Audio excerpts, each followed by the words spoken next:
Kalau Allah maha meliputi perbuatan manusia, apakah saat seseorang itu melakukan perbuatan jahat, itu juga sedang diliputi oleh Allah?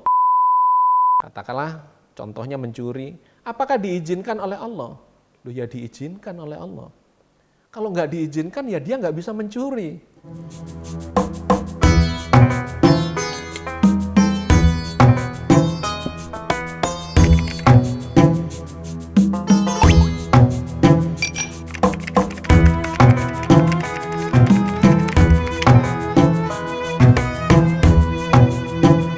Assalamualaikum warahmatullahi wabarakatuh. Alhamdulillah. Wassalatu wassalamu ala rasulillah. La haula wa la quwata illa billah. Sahabat cangkir tasawuf, alhamdulillah kita dipertemukan Allah kembali di program ini. Program yang mengkaji tentang ketauhidan, sebuah upaya untuk memahami dan mengenal Allah lebih dekat, lebih komprehensif, lebih holistik.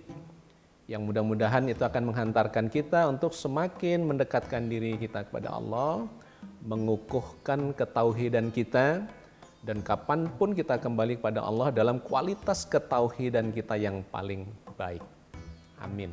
Ya Rabbal Alamin. Sahabat sekalian, kita lanjutkan kajian kita di episode yang ke-77 ini dengan meneruskan cuplikan-cuplikan dari buku saya yang berjudul Bersatu dengan Allah. Itu adalah buku yang ke-6, seri ke-6 dari 60-an judul buku yang sudah saya tulis selama ini. Sahabat sekalian, untuk memahami sesuatu di dalam ilmu pengetahuan itu ada cara untuk mengidentifikasi masalah atau mengidentifikasi sebuah kasus supaya kita bisa mendapatkan kepahaman yang komprehensif dan kemudian mendapatkan kepahaman yang holistik, yaitu dengan cara mempertanyakannya dengan menggunakan kalimat tanya. Ada 5 W dan 1 H kalau dikenal di ilmu pengetahuan itu, yaitu pertanyaan where, di mana, who, siapa, what, apa, when, kapan, how, bagaimana, dan kemudian why, kenapa. Dengan cara mempertanyakan atau menjawab pertanyaan-pertanyaan dengan kalimat tanya itu diharapkan kita bisa mengidentifikasi sebuah masalah. Nah, dalam konteks yang sedang kita bicarakan, who itu adalah siapa yang kita bicarakan itu adalah Allah, Tuhan.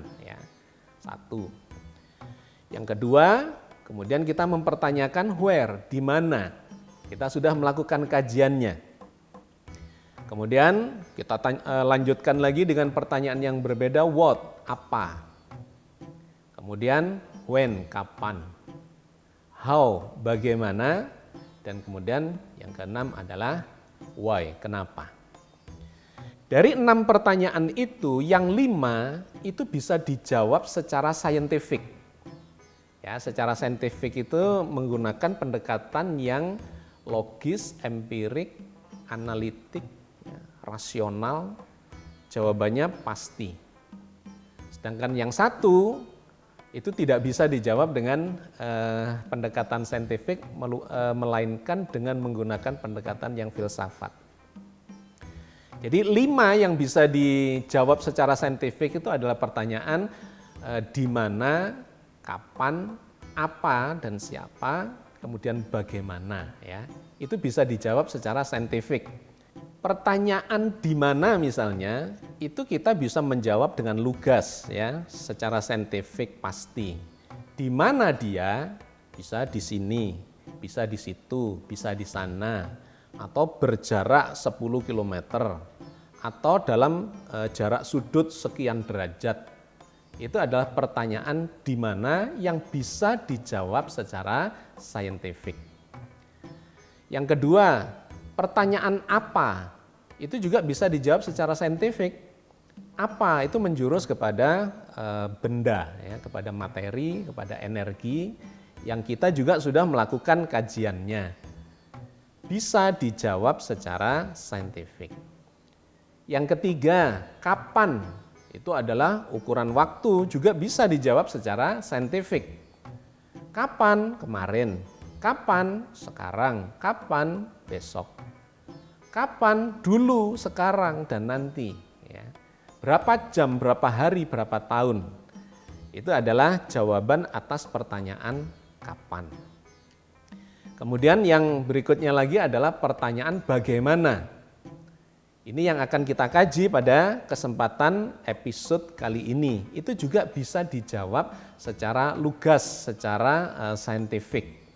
Karena pertanyaan bagaimana itu menunjuk kepada variabel informasi. Ya, jadi ketika kita bicara tentang jagat raya, kita mengenal beberapa variabel penyusun segala realitas ini. Yaitu variabel ruang, ya, di mana variabel waktu terkait pertanyaan kapan, materi dan energi terkait dengan pertanyaan apa, dan kemudian yang terkait dengan informasi itu adalah pertanyaan bagaimana. Ini yang nanti akan kita eksplor di kajian kali ini. Jadi pertanyaan-pertanyaan yang 5 itu di mana, kapan, apa, bagaimana, ya, siapa, itu bisa dijawab secara saintifik. Tetapi ada satu pertanyaan yang tidak bisa dijawab secara saintifik, yaitu pertanyaan kenapa. Why? Kenapa Allah menciptakan jagat raya? Gimana jawabnya? Ya nggak tahu, ya terserah Allah. Kenapa Allah menciptakan jagat raya? Kenapa Allah menciptakan langit? Kenapa Allah menciptakan bumi? Kita tidak bisa menjawab karena itu adalah otoritas dari Sang Pencipta. Kenapa Allah menciptakan manusia? Allahu a'lam, nggak tahu kenapa ya. Kenapa Allah menciptakan laki-laki dan perempuan? Kenapa Allah menciptakan malaikat, menciptakan jin, menciptakan atmosfer, menciptakan apa segala macam? Kenapa? Itu tidak bisa dijawab. Itu membutuhkan kajian-kajian yang filsafati atau falsafi dan kemudian tidak ada ujung pangkalnya meskipun memberikan pemahaman-pemahaman yang terus membaik tetapi tidak ada ujung pangkalnya ketika kita bertanya kenapa, itu ujung pangkalnya adalah pada Dia, Sang Pencipta itu. Oke, sahabat sekalian. Nah, terkait dengan pertanyaan-pertanyaan yang saintifik itu, ya, siapa, apa, di mana, kapan, bagaimana. Ternyata Allah itu juga memberikan jawaban-jawaban yang beyond the science, melewati batas-batas saintifik itu. Kenapa? Karena Allah itu justru yang meliputi seluruh jawaban yang saintifik itu. Ketika ditanya apa, ya, maka kalau di dalam sains itu jawabannya adalah materi dan energi.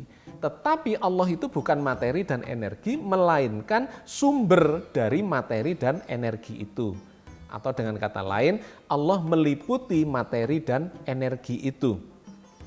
Ketika dipertanyakan dengan pertanyaan di mana, ya, terkait dengan variabel ruang yang bisa dijawab secara saintifik, tetapi lagi-lagi Allah itu beyond the space, melewati batas ruang, ya, melewati batas ruang dan itu melewati batas-batas saintifik. Kenapa? Karena memang Allah itu yang meliputi ruang itu, tidak di mana-mana, ya, tetapi sekaligus di mana-mana. Ruang itu berada di dalam dirinya, bahkan berasal darinya. Ketika dipertanyakan kapan, maka Allah pun beyond the time, tidak bisa atau ya tidak bisa dijelaskan secara waktu. Kenapa? Karena Allah itu meliputi waktu itu. Nah, ini menjadi hal yang penting saya sampaikan kepada sahabat sekalian, bahwa meskipun kita berusaha mengidentifikasi Allah dengan menggunakan kalimat-kalimat tanya yang ilmiah, ya, jawaban-jawabannya adalah ilmiah, saintifik, tetapi Allah itu beyond the science, beyond the universe, melampaui semua itu dikarenakan Dia meliputi segalanya. Ya, jadi Ini adalah poin yang sangat penting di dalam ketauhidan karena memang Allah itu tidak sama dengan apapun karena Dia justru yang meliputi apapun itu. Ya, kita sudah membahas wa kanallahu bikulli syai'in muhita dan adalah Allah Maha meliputi segalanya. Ya, seperti difirmankan Allah di dalam surat An-Nisa ayat 126.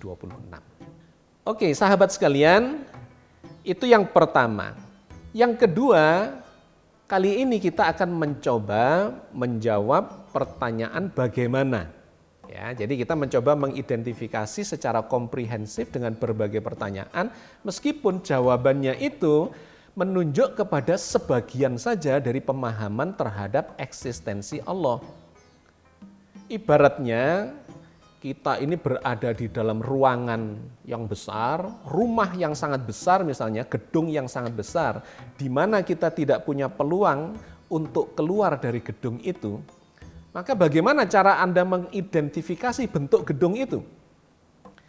Yang bisa kita lakukan adalah ya secara parsial, menoleh ke kanan ada pintu, ke depan ada jendela, ke atas ada atap, ke bawah ada lantai, ke kiri ada dinding misalnya. Tetapi kita tidak pernah tahu secara utuh bentuk dari gedung itu seperti apa karena kita berada di dalam gedung itu. Nah, sama dengan seluruh makhluk ini berada di dalam Allah. Maka kita tidak mempunyai peluang untuk memahami Allah dalam arti seluruh kemutlakan Allah itu. Yang bisa kita lakukan adalah secara parsial-parsial, secara komprehensif, noleh kanan, noleh kiri, atas, bawah, muka, belakang, ya berkeliling. Tetapi itu tidak akan pernah bisa menggambarkan Allah dalam arti yang sesungguhnya karena Dia adalah sebuah kemutlakan sedangkan kita di dalam Dia dalam kerelatifan. Tetapi apapun kita harus melakukan itu, toleh kanan, toleh kiri, muka, belakang, atas, bawah, supaya apa? Supaya kita bisa memahami situasinya dengan lebih baik dibandingkan sama sekali tidak melihat kemana-mana atau hanya melihat ke satu arah saja. Ya, jadi itulah yang diajarkan oleh Al-Quran supaya kita mempelajari makhluknya, bertafakur. Supaya apa? Supaya mengenal Sang Pencipta. Makanya disebut sebagai tanda-tanda kekuasaannya, tanda-tanda eksistensinya, tanda-tanda ilmunya, tanda-tanda segala macam. Semua itu cuma tanda-tanda belaka. Oke, sahabat sekalian, kita sekarang mencoba menjawab kalimat tanya bagaimana. Ketika kita bertanya bagaimana, maka jawabannya itu mengarah kepada sifat Allah. Mengarah kepada af'al atau perbuatan Allah. Ya, kalau dalam tasawuf klasik itu ada yang disebut sebagai sifat dan af'al dari Allah. Sifat dan perbuatan Allah, karya-karya Allah. Itu menjawab pertanyaan bagaimana Allah itu. Nah, ini kalau dalam ilmu fisika, dalam ilmu fisika modern ya, sains, itu adalah terkait dengan variabel informasi. Ya, jadi kalau kita kembali kepada yang pernah kita bahas tentang penyusun jagat raya, realitas ini tersusun dari ruang dan waktu, yaitu sebagai wadah dan ukuran pergerakannya, materi dan energi adalah isinya, dan informasi itu adalah perintah yang berjalan atau program yang berjalan di dalam ruang, waktu, materi, energi sehingga mereka bergerak, berdinamika. Karena kalau ruang itu tidak bergerak maka tidak ada ruangan, ya. Ruang nol. Tetapi karena diperintahkan oleh Allah untuk berkembang, maka ruangan itu menjadi membesar, ya. Itu poinnya ada di variabel informasi. Waktu awalnya nol. Ketika Allah memberikan variabel informasi, ya, kalimat perintah, kun fayakun, jadilah, maka jadilah apa yang dikehendaki oleh Allah, maka waktu itu bergerak dari 0, 1, 2, 3, 1 miliar, 2 miliar, sekarang sudah 13,8 miliar tahun menurut ilmu pengetahuan. Dikarenakan ada informasi itulah, maka materi yang tadinya juga nol itu menjadi ada dan kemudian mengembang seiring dengan perkembangan ruang dan waktu. Dan dikarenakan perintah Allah kun itu juga, maka energi itu muncul untuk menjadi penggerak dari seluruh dinamika jagat raya ini. Maka poin penting dari variabel-variabel alam semesta itu sesungguhnya adalah variabel informasi. Ya, yang kelima, tanpa variabel informasi ini, maka segalanya ini tidak ada. Itulah yang digambarkan oleh Allah di dalam Al-Quran tentang proses penciptaan. Dan ini menjadi salah satu sifat dari Allah, Maha Pencipta, ya, Al-Khaliq. Dan ini menjadi pertanyaan dari bagaimana. Ya. Jadi salah satunya adalah sifat Allah yang Maha Pencipta. Maka Allah berfirman di dalam surat Al-Baqarah ayat 117. A'udzubillahi minasyaitonirrajim. Bismillahirrahmanirrahim. Badi'us samawati wal ardi wa idza qada amron fa innama yaqulu lahu kun fayakun. Allah lah yang menciptakan langit dan bumi, dan ketika Dia menghendaki untuk menetapkan sesuatu, maka Allah cukup mengatakan kun, jadilah, fayakun, maka jadilah dia. Nah, jadi sahabat sekalian, inilah salah satu contoh dari jawaban atas pertanyaan bagaimana Allah itu. Mengarah menunjuk kepada sifatnya, yaitu sifat Maha Pencipta, Al-Khaliq. Ini kalau kita luaskan itu menjadi sifat Asmaul Husna sesungguhnya. Jadi ketika kita bertanya bagaimana Allah, maka jawabannya itu sedemikian banyaknya. Karena menunjuk kepada sifat dan kemudian perbuatan karya dari Allah yang memiliki sifat itu. Ada Maha Pencipta sekaligus Maha Menghancurkan. Ada Maha Memulai sekaligus Maha Mengakhiri. Ada Maha Awal sekaligus Maha Akhir. Ada Maha Memelihara, menjaga keamanannya, menjaga keseimbangannya, dan seterusnya. Ya, segala sifat-sifat Allah yang ada di Asmaul Husna itu, Maha meninggikan, Maha merendahkan, Maha memuliakan, Maha menghinakan. Ya. Bahkan sifat-sifat yang digambarkan sebagai baik dan buruk bagi makhluk itu sesungguhnya semuanya adalah berada di dalam dirinya semata. Nah, sahabat sekalian, maka kalau kita mau mengenal Allah dalam arti untuk menjawab pertanyaan bagaimana, sesungguhnya kita mesti membahas Asmaul Husna itu satu persatu, barulah kita akan mendapatkan gambaran bagaimana Allah itu.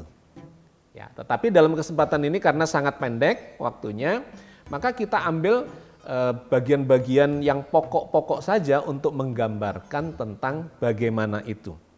Salah satunya yang menjadi cikal bakal dari seluruh keberadaan ini adalah sifat Allah yang Maha Pencipta. Nah, kita mengambil kasus kun fayakun. Jadilah, maka jadilah dia. Ya, jadi setiap kali Allah menghendaki apapun, Allah cuma mengatakan kun, memberikan, memasukkan kalimat perintah, ya, yang dalam variabel fisika atau alam semesta itu disebut sebagai variabel informasi yang menjadi cikal bakal dari seluruh proses yang ada ini. Waktu bagi jagat raya bergerak ketika Allah mengatakan kun, dia bergerak, maka terjadilah urutan penciptaan itu. Ya, urutan penciptaan di sisi makhluk atau dalam sudut pandang makhluk. Tetapi bagi Allah, proses penciptaan ini dari waktu ke waktu, setahun, 2 tahun, 10 tahun, sejuta tahun, 1 miliar tahun, 13,8 miliar tahun, itu bagi Allah sesungguhnya sama. Tidak ada dulu dan nanti, karena Allah itu huwal awwalu wal akhiru, sebagaimana pernah kita bahas. Bagi Allah, seluruh proses ini adalah sama saja. Tetapi bagi makhluk, seluruhnya itu menjadi berproses. Ada waktu dulu, ada waktu sekarang, dan ada waktu nanti, ada waktu kelak. Itu terjadi di dalam jagat raya, di mana manusia ini berada di dalam waktu. Tetapi Allah itu justru meliputi waktu. Ya, dulu dan nanti, atau istilah Al-Qur'an huwal awwalu wal akhiru, dia meliputi seluruhnya mulai dari awal sampai akhir. Artinya apa? Bagi Allah sebenarnya proses penciptaan itu tidak berproses. Dimulai, sedang berlangsung, dan sudah berakhir itu di dalam Allah. Ya. Jadi ini maksud saya ingin menunjukkan kepada Anda bagaimana perbedaan sudut pandang antara sudut ketuhanan, ya, sudut pandang keilahian dengan sudut pandang kemakhlukan. Jangan kita mencoba berusaha menjadi Tuhan, ya, menggunakan sudut pandang Tuhan untuk melihat jagat raya, nggak cocok. Karena kita berada di dalam waktu, Tuhan meliputi waktu. Kita kena urutan waktu, Tuhan tidak kena urutan waktu, mutlak. Kita berada di dalam ruang, ya, sudut pandang makhluknya bisa di sini, di situ, di sana, dan seterusnya. Tapi Allah tidak dikenai sudut pandang ruang itu atau tidak berada di dalam ruang itu karena sekaligus berada di dalam dirinya. Kita bisa bicara tentang materi, energi, ukurannya segini dan segitu. Bagi Allah itu tidak ada, sama saja. Ya, jadi saya cuma ingin mengatakan dalam contoh kasus kun fayakun itu adalah menjawab bagaimana Allah ketika menciptakan dari segala yang tidak ada itu menjadi ada tanpa proses di dalam dirinya karena semuanya sudah diliputinya. Oke, jadi sahabat sekalian, Allah itu meliputi segalanya, bukan hanya dalam konteks ruang, waktu, materi, energi, ya, seperti yang sudah kita bahas. Tetapi yang menarik di ayat yang berbeda, kemudian Allah mengatakan Allah juga meliputi segala perbuatan, ya, peristiwa yang terjadi pada makhluknya. Ini untuk menjawab pertanyaan bagaimana terkait dengan sifat, ya. Ternyata Allah juga meliputi sifat-sifat manusia, sifat-sifat makhluknya. Di antaranya yang diungkapkan Allah, difirmankan Allah di dalam surat An-Nisa 108. Yastakhfuna minan nasi wa la yastakhfuna minallah. Wa huwa ma'ahum idh yubayyituna ma la yarda minal qaul wa kanallahu bima ya'maluna muhita. Mereka bersembunyi dari manusia, tetapi mereka tidak bersembunyi dari Allah. Dan Allah bersama mereka ketika mereka menetapkan rencana jahat yang Allah tidak meridhoinya. Dan adalah Allah maha meliputi terhadap apa yang mereka kerjakan. Sahabat sekalian, ayat ini menarik. Karena di bagian penutupnya mengatakan wa kanallahu bima ya'maluna muhita. Dan adalah Allah terhadap apa yang mereka lakukan itu meliputi. Ayat ini mengingatkan kita kepada sebuah ayat yang lain yang pernah kita bahas ketika kita bicara tentang materi dan energi, ya, untuk menjawab pertanyaan apa. Sama di dalam surat An-Nisa. Cuman di ayat yang 126. Di mana di sana Allah mengatakan walillahi ma fis samawati wa ma fil ardi wa kanallahu bikulli syai'in muhita. Langit dan bumi dan segala isinya itu milik Allah. Wa kanallahu dan adalah Allah bikulli syai' terhadap segala sesuatu muhita meliputi. Di situ digambarkan, ya, dan adalah Allah. Wa kanallah, bukan ilmunya, bukan yang lain-lain, tetapi adalah Allah, ya, menggunakan kata diri dari Allah, nama diri dari Allah, atau nama diri dari Tuhan, yaitu Allah. Dan adalah Allah maha meliputi terhadap segala sesuatu ya, yang digambarkan sebagai kalau dalam fisika materi dan energi. Allah meliputi segala sesuatu, tapi juga termasuk langit dan bumi, ruangannya. Termasuk waktu, karena ruang dan waktu itu jadi satu, materi dan energi juga menjadi satu ya, bolak-balik di antara mereka. Ada interrelasi yang tidak bisa dipisahkan. Allah meliputi semuanya itu ya, terasa membenda. Tetapi di ayat yang barusan kita baca di surat An-Nisa ayat 108, Allah menggunakan kata meliputinya itu bukan pada kebendaannya, melainkan pada perbuatannya. Ya, ini untuk menjawab bagaimana itu. Bahwa Allah yang memiliki sifat, memiliki perbuatan, karya-karya ya, operasional sifatnya, itu juga meliputi perbuatan makhluknya. Tidak ada yang tidak diliputinya. Sehingga di sana dikatakan wa kanallahu bima ya'maluna muhita. Dan adalah Allah terhadap apa yang mereka kerjakan itu meliputi. Nah, yang menarik, meliputi perbuatan itu bukan hanya perbuatan yang baik, tetapi juga perbuatan yang buruk. Ya, ini yang sering dipertanyakan. Kalau Allah maha meliputi perbuatan manusia, apakah saat seseorang itu melakukan perbuatan jahat, itu juga sedang diliputi oleh Allah? Ya iyalah. Emangnya kemana Allah ketika seseorang itu berbuat jahat, apa Allah kemudian menyingkir dari dia? Yang digambarkan dalam banyak ayat sudah meliputi siapa saja, meliputi apa saja, yang jaraknya sudah lebih dekat daripada yang tidak ada jaraknya. Jadi Allah itu maha meliputi kita di pikiran kita, di penglihatan kita, di pendengaran kita, di ucapan kita, di perilaku kita, apapun, baik dan buruk, itu semuanya berada di dalam Allah. Bahkan perbuatan-perbuatan buruk yang selama ini kita gambarkan, kita sandarkan pada setan, pada iblis. Kan sesungguhnya iblis dan setan itu adalah makhluk Allah. Jangan sampai kita berpikiran iblis itu adalah saingannya Allah. Loh bukan. Iblis itu adalah ciptaannya Allah. Yang ketika dia mau menggoda manusia, mau menyesatkan manusia supaya berbuat jahat, berbuat buruk, ya, berbuat hina, berbuat segala macam ya, kriminal dan sebagainya, itu dia minta izin kepada Allah.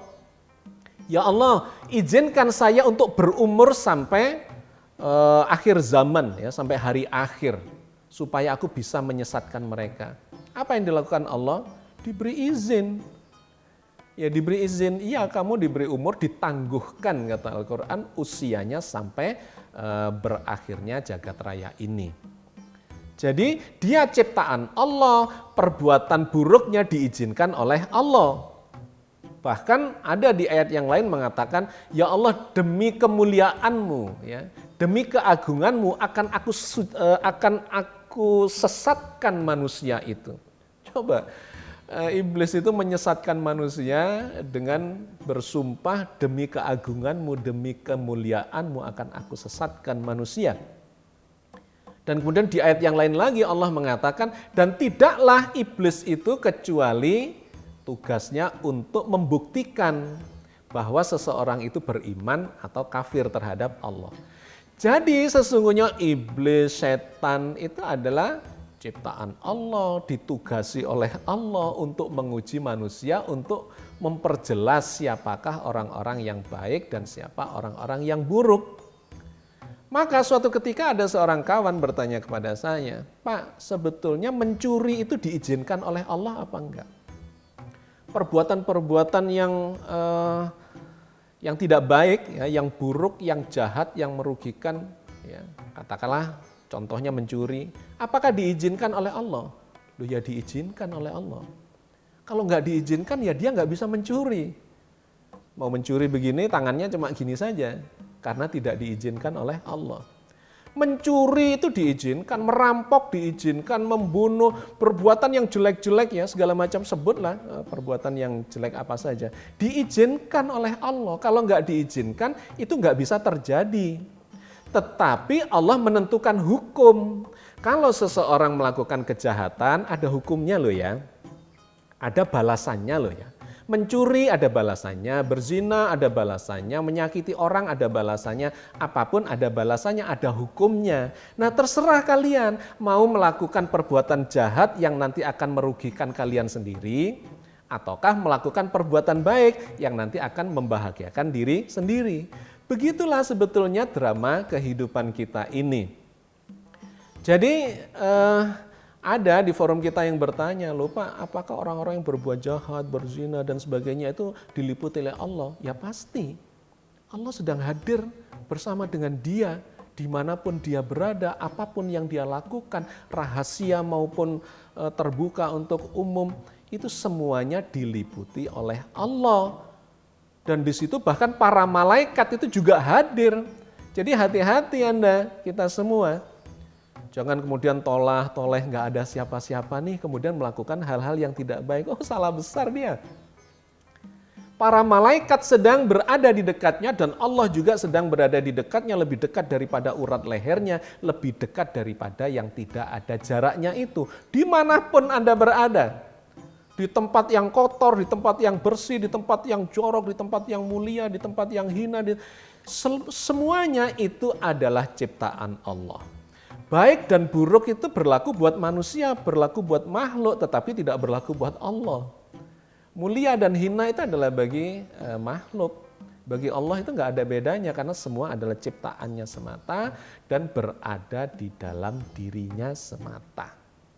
Ya, jadi sahabat sekalian, mudah-mudahan ini memberikan gambaran yang lebih komprehensif bahwa Allah itu maha meliputi bukan hanya kebendaan atau ruang waktu materi dan energi, melainkan juga meliputi segala perbuatan kita, ya, informasi, sifat, baik dan buruk itu semuanya berada di dalam dirinya, diizinkan oleh Allah tetapi diberi aturannya, diberi hukumnya. Ya, kalau kita melakukan perusakan ya nanti kita dapat dampak dari perusakan itu. Laha ma kasabat wa alaiha maktasabat. Bagi dia perbuatan baiknya dan bagi dia perbuatan buruknya. Karena itu di ayat yang berbeda dan ini sebagai penutup dari kajian kita kali ini, Allah juga mengatakan bahwa baik dan buruk itu berasal darinya. Itu difirmankan Allah di dalam surat An-Nisa ayat 78. Wa in tusibhum hasanah yaqulu hadhihi min indillah wa in tusibhum sayyi'ah yaqulu hadhihi min indika kul kullum min indillah. Dan jika mereka memperoleh kebaikan, mereka mengatakan ini dari sisi Allah. Dan kalau mereka ditimpa keburukan, mereka mengatakan ini dari sisi kamu Muhammad. Katakanlah semuanya itu dari sisi Tuhanmu. Sahabat sekalian, ayat ini sangat menarik dan letterlek sekali, sangat gamblang ya. Bahwa ada orang yang mengatakan kalau dapat kebaikan, hal-hal yang baik katanya itu dari Allah. Kalau yang buruk-buruk itu dari Nabi Muhammad pada waktu itu. Tetapi ini bisa berlaku umum bahwa kebaikan hanya buat Allah atau dari Allah, sedangkan keburukan dari yang selain Allah. Itu kata ayat ini salah, nggak gitu. Kul kulluhum min indillah, katakan semua itu baik dan buruk itu berasal dari Allah. Karena memang Allah lah yang menciptakan kebaikan dan keburukan. Baik dan buruk itu kan relatif nih bagi manusia, bagi makhluk. Misalnya kotoran sapi itu baik apa buruk? Ya bergantung. Buat manusia mungkin kotor ya jelek dianggap ya tidak berguna atau tidak baik. Tetapi bagi tanaman itu pupuk loh. Itu sangat baik buat mereka. Jadi baik dan buruk itu buat siapa gitu. Itu relatif ya, relatif. Baik buat saya belum tentu baik buat Anda. Baik buat Anda belum tentu baik buat mereka. Buruk buat saya belum tentu buruk buat Anda, buruk buat Anda belum tentu buruk buat yang lainnya lagi. Jadi jangan kemudian kita memutlakkan karena seluruh makhluk ini bersifat relatif. Baik dan buruk, hina dan mulia, ya tinggi dan rendah dan sebagainya, itu semuanya bersifat relatif. Tapi di hadapan Allah yang maha mutlak, semua itu sama. Itu adalah ciptaannya untuk menggerakkan dinamika kehidupan manusia. Karena kalau semuanya sama, maka tidak ada dinamika dalam kehidupan kita ini. Oke, sahabat sekalian, saya kira episode kali ini saya cukupkan sampai di sini ya dikarenakan waktu. Tetapi mudah-mudahan Anda sudah mendapatkan kesimpulan tambahan lagi tentang bagaimana Allah itu, di mana kata bagaimana atau kata tanya bagaimana ini membutuhkan jawaban terkait dengan informasi, terkait dengan sifat-sifat Allah, terkait dengan perbuatan-perbuatan Allah yang semua itu ada di dalam Asmaul Husna. Ya, Asmaul Husna, sifat-sifat Allah yang juga sekaligus perbuatannya terkait dengan kemakhlukan kita. Jadi hubungan Sang Pencipta, Sang Khalik dengan makhluknya. Oke sahabat sekalian, mudah-mudahan sedikit yang saya bahas ini memberikan tambahan kepahaman yang memberikan gambaran lebih komprehensif dalam usaha kita untuk memahami Allah dan mengenalnya lebih dekat dari sebelumnya. Mudah-mudahan Allah senantiasa membimbing kita di dalam ridhonya. Amin. Assalamualaikum warahmatullahi wabarakatuh.